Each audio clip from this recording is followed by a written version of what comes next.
All right. Hey everyone, this is Rudy.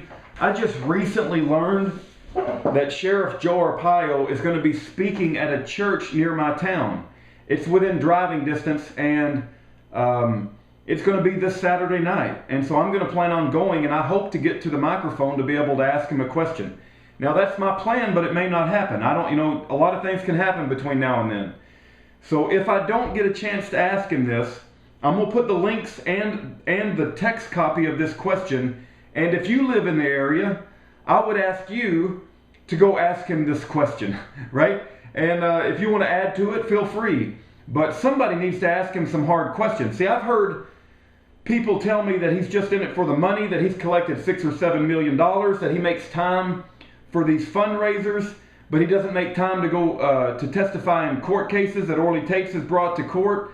And so I don't want to judge the man's heart. He is one of the few people that have spoken up on the issue, so I don't know the man's heart. But I am getting suspicious that it's taken him so long to come out with what we all know is the truth. And he keeps having his spokesman say, we've got universe-shattering information. Now, that may or may not be true, but they said they were going to come out with that in March, and we're coming up on October.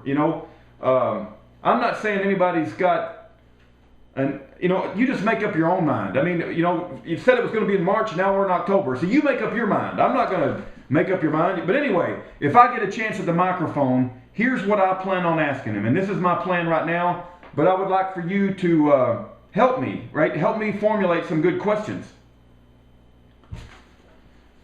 So let's pretend I'm there and I get a chance at the microphone. There's Sheriff Joe Arpaio and everybody's listening. Okay, here's what I plan on saying. Hello, Sheriff Joe Arpaio. My name is Rudy Davis, and I have been a birther for over 4 years. So I would like to thank you for being one of the few brave law enforcement officials in the country to publicly state Obama's birth certificate is a proven forgery, even if you were a bit late to the birther party.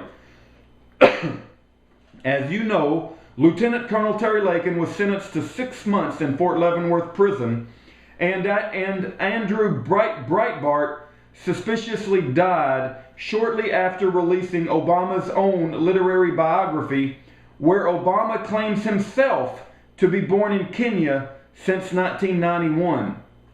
My question to you, sir, is this. Given the seriousness of these charges, if it is ever proven in a court of law that Obama knowingly usurped the position of Commander-in-Chief and President of the United States while not being a United States citizen, are you prepared to publicly support the death penalty for Obama if it is proven that he knowingly was involved in the deception to cover up his ineligibility? And that'll put him on the spot, to say whether he thinks that, Obama should be put to death if he was involved in this cover-up. Here's my follow-up question if I get a chance to ask a follow-up question. My follow-up question, sir, is this.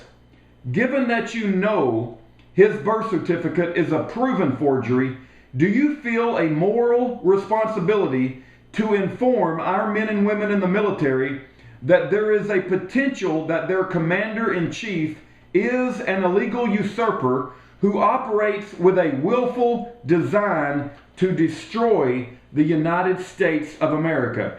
So that's my two questions. If you have other questions you would like to put before Arpaio, check out the links I'll put in the description bar and try to get to that event. It's going to be in a suburb of Dallas, and he's America's toughest sheriff, right? America's toughest sheriff. He should be able to handle a few questions from the audience, don't you think? But may God Almighty bless, give encouragement, protect the righteous, and may God Almighty, whose name is Jesus Christ, bring divine justice to the sellouts and the cowards and the wicked.